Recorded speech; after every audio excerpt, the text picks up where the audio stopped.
Imagine this. It's 1948. Two guys, Herbert Dick and Earl Smith, are crawling through this creepy cave in New Mexico. Not a casual hike, they're in deep. Inside a cave called Batcave. Yeah, really. Not the superhero kind. The real kind. The kind that's pitch black, full of dust, echoing silence, and probably smells like bat poop and 5,000 years of dead stuff. They're archaeologists hunting for clues about ancient life. Pottery shards, bones, woven fibers, little things that tell big stories. And they're carefully scraping through layers of dirt and ash when they find something weird. Not gold, not some ancient artifact. They find corn.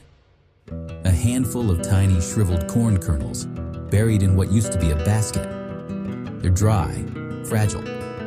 Honestly, they don't look like much, just old seeds. But they don't toss them. They bag them up, take them back to the lab, probably just to catalog and forget. And then one of the lab techs gets curious.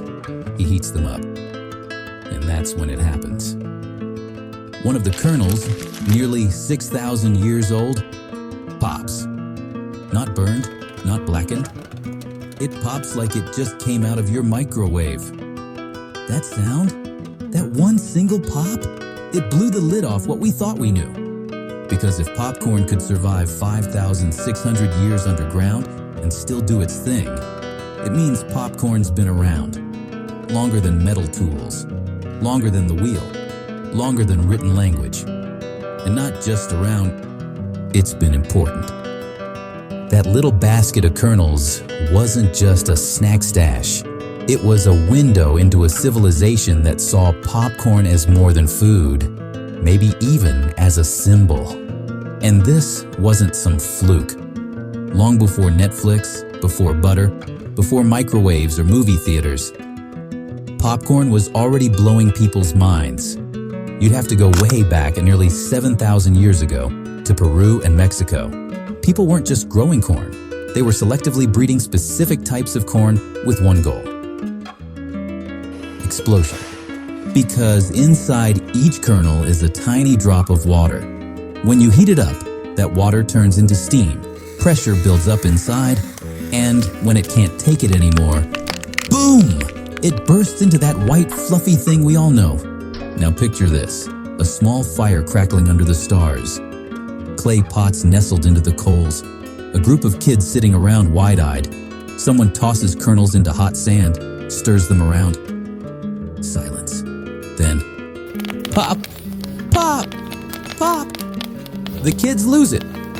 It's magic, literal edible fireworks. These ancient folks figured out how to roast corn on hot stones, bury it in glowing sand, even make clay cooking devices just to pop corn more efficiently.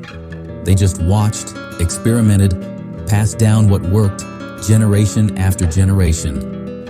And eventually, they perfected it. Because popping corn was more than a party trick. It was a life hack. You take this rock-hard grain that you can't chew or digest, and suddenly you've got something warm, airy, and edible. No grinding, no boiling, no tools, just heat and patience. It was snack food and survival food, and probably celebration food too. But then things get even more interesting. Because in cultures like the Aztecs and Mayans, corn wasn't just dinner, it was divine. The Aztecs believed corn came from the gods.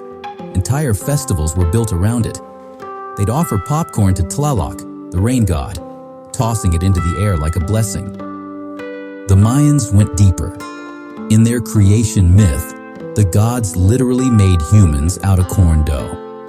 Not symbolically, like corn was the material of human beings. That was the belief. So, if corn was sacred, then popcorn, with its magical transformation from seed to puff, was something mystical. It wasn't just about what it did. It was what it meant. It symbolized transformation, heat, power, life. And then the colonists show up. It's the 1600s. Europeans are landing in North America, underdressed, underfed, and way out of their element. Winter hits and these guys are freezing, starving, confused by everything. The local Native American tribes, they've been living off the land for generations. They've got agriculture, they've got methods, they've got popcorn. They show the colonists how to grow it, dry it, and cook it.